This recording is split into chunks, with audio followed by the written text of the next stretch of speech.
Humans of the cardboard, welcome back to Just Nuts, guys. Today we are taking a look at the final Dragon Tail card from the first wave of support in Justice Hunters, which is really cool. Wasn't expecting this to get revealed today. But it's a nice little, sprinkle of news. Aside from this, we still have nothing revealed for K9, the entire archetype, and we're missing the final card from Yummy, which I believe, if I remember correctly, is supposed to be like a spell or a trap. We don't know for sure, but it's going to be in one of those slots. Regardless, though, it's cool to see. Dragon Tail seems like the lesser of the two archetypes revealed so far. Not that it seems bad, but definitely still potential. But we still wanted to see, a good final card to kind of round it out. And then other than that, I feel like before we even get into this card, I felt like I was expecting this to be a fusion monster because like the two we have are solid, but we don't have like it still feels like there's one missing, if that makes sense. But we'll see. Hopefully this card's at least good and still makes them better and puts them in a better position. So this is Dragon Tail Mueller. I'm gonna assume that's how you pronounce it. He looks very Digimon-y to me, which is fine. He looks cool. I like his design.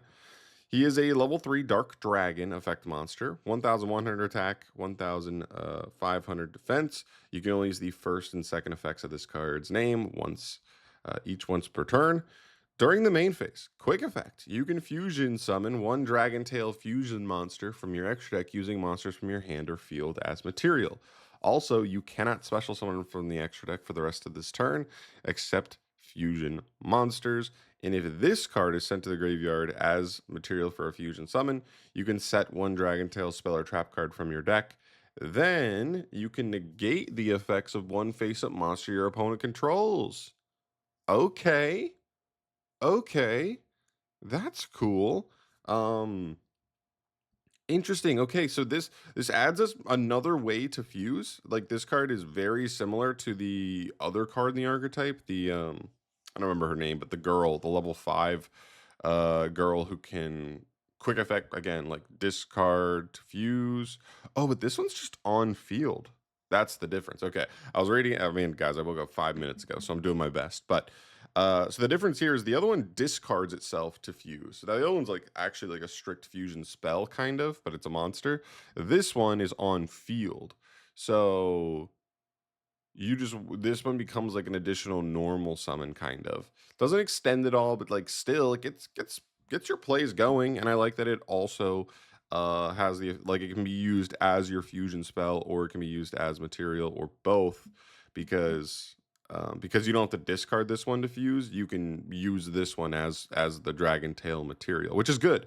That's really good. It means all you need aside from this card is any monster on field or engraved because the extra deck monsters for this archetype generally, at least so far, the two we've seen, I believe, just need a Dragon Tail monster plus any other effect monster. So you can use hand traps. You can use, I think Fenrir is kind of cool in an archetype like this because you can just like special summon Fenrir, search a second Fenrir, and that second Fenrir is just your free fusion material there. But that's cool. This is just more consistency. That was one of the questions I had with the first wave as well, not just the fusion monster, but like how many starters do we actually have? I guess you had the main normal summon girl, you had the spell, and I guess the other spell, it's like a fusion spell. It's kind of like a should all fusion, but a little bit more restrictive.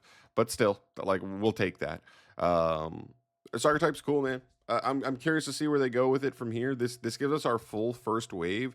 I think this is a nice addition for them. Also, I didn't even mention it. The bonus on this of getting the negate when you use this too makes the quick effect on this just a little bit better. It is a slow negate. It's one of these awkward negates that triggers at a new chain link. So it's not always going to be amazing, but even just putting this up on the field, normal summoning this pass is still an interruption on its own because you're able to use this quick effect fuse with any other monster into the other big guy who like pops cards when he's summoned, and then you're getting a pop and a negate at that point. It's icing on the cake, basically. It's not the craziest thing in the world. It would have been extra spicy if this could target any face-up card your opponent controls. That way you can hit like a field spell, you can hit a continuous spell, you can hit some other stuff. It wouldn't interact with like normal and quick play spells and traps, but like still, um, it just add a little extra versatility to it. But I'm not complaining overall. I still think this is a pretty nice card to add to the archetype.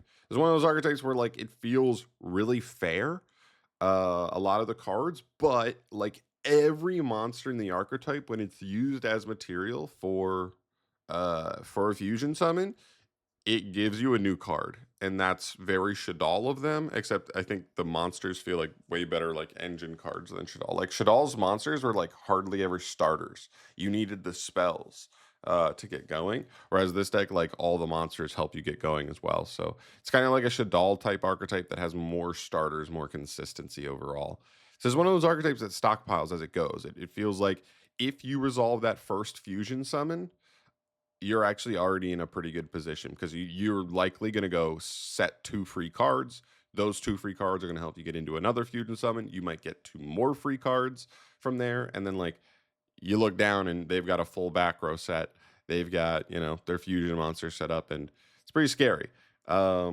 I still want to see one more fusion from them that really makes their fusion lineup round out. It feels like both their fusions they have right now are like strictly end board pieces, but they don't really have like a facilitator card. Kind of like Shadal, not Winda. That's dumb. I don't want that. Shadal Construct. It feels like they don't have their own Shadal Construct, but they have like they kind of have their end board fusions. So that's the one thing I'm looking out for them going into the future. But of course, let me know your guys' thoughts down below. If you've been a big fan of this archetype so far and you kind of tested it a little bit, let me know your thoughts down below, what you think specifically is missing for them as we look into future support, and even just how good they are right now. I think there's still some potential here. Like I said, if you resolve that first fusion summon, you're kind of cooking. So we'll see. We'll see if that's enough. But I'm out of here for today. I like the idea of Konami building this archetype this way. We'll see. We'll see if it comes, if it results in like big, results. And I'm very curious. But I'll keep you guys posted on more news down the line. I think we're gonna get the V Jump promo revealed in the next couple days. Still waiting on K9. We got Odeon revealed yesterday, which is really, or 2 days ago, which is really hype. And I guess then we're going to get into just more straight up Duelist Advance reveals where we're within the 2-month frame. That means they should start getting into more Duelist Advance reveals regularly, which is cool because we got a whole new core set to get excited about. All right, I'm out of here. I'm done rambling at the end of this video. Thanks for watching. As always, guys, subscribe to the channel for more news videos like this one from me down the line. And I'll see you in the next one. Thanks for watching. Peace.